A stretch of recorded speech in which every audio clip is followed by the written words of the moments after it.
The Golden State Warriors are heading into the playoffs without home court advantage, one of the worst road records in the league, and Draymond Green hasn't punched anybody in months. I think he's long overdue. But who cares? They're about to get back Andrew Wiggins. Forget RJ Barrett, Wiggins is the true Maple Mamba.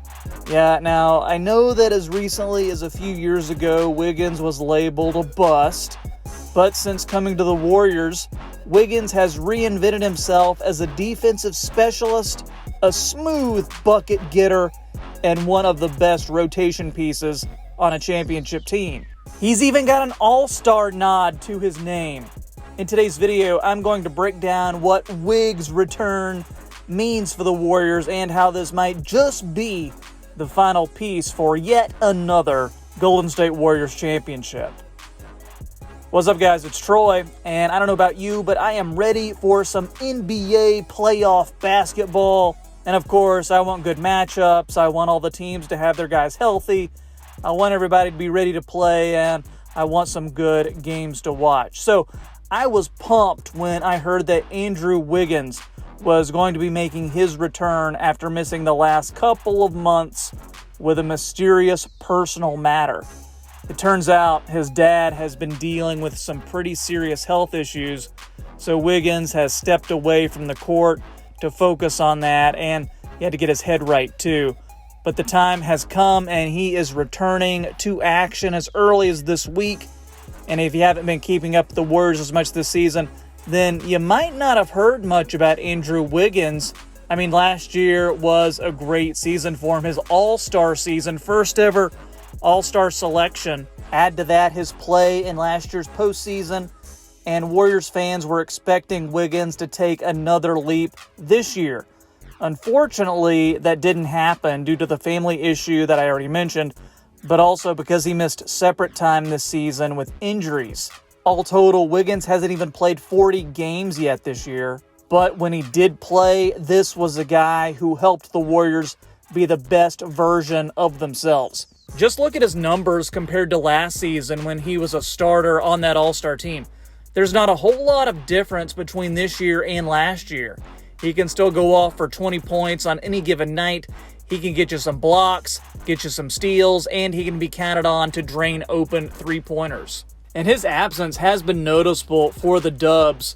Just check out this Golden State roster. With Wiggins out, there isn't anybody else in that lineup that you could realistically call a full-time small forward. Yeah, now I see Patrick Baldwin Jr. watching this video, and he's screaming, hey, what about me? I'm a small forward. Well, no, sorry, PBJ, I love your nickname, but you're a rookie who was picked at the end of the first round.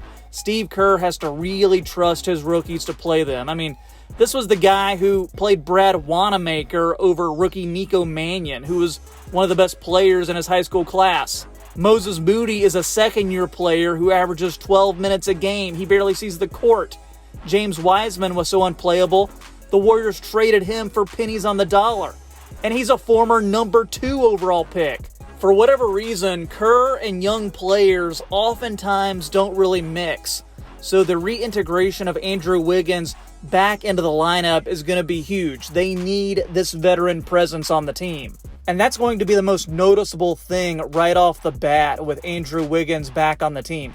The Warriors will finally be able to have an NBA lineup that's better suited to the way they want to play, and they won't have to force guys into a starting role when they're more effective coming off the bench.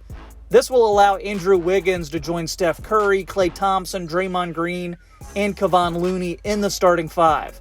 All the while, you're going to have Dante DiVincenzo, you'll have Jordan Poole, they'll be coming off the bench as microwave scorers. Gary Payton II is going to be wreaking havoc on defense. And who knows, maybe you'll even have Jonathan Kuminga come in there in stretches. He'll give you that extra boost, some highlight plays, and some real athleticism on the team. It'll be a much more balanced lineup with Wiggins back, and I think the minutes distribution will make a lot more sense too. With the playoffs starting soon, you can never have too many rangy 3-and-D type of guys, and that's exactly what Andrew Wiggins will provide. Imagine going up against a team like the Memphis Grizzlies in the first round, for instance.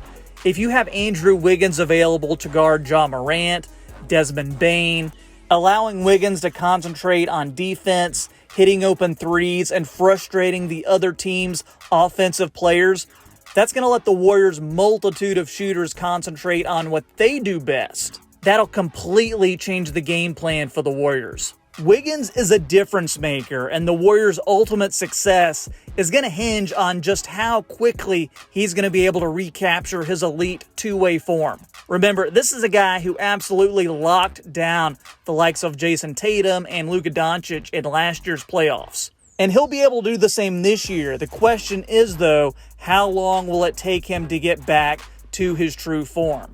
If he's able to get back to the way he was playing early on in the season, I think many Golden State fans would pencil in the Dubs as serious threats to reach another NBA Finals. Guys, let me know what you think in the comments, and tell me, how do you think Andrew Wiggins is going to do in his first game back, and what do you expect from the Warriors moving forward? I'm really excited to see what happens. And as a guy who loves basketball, I want as many good players to take the court as they can.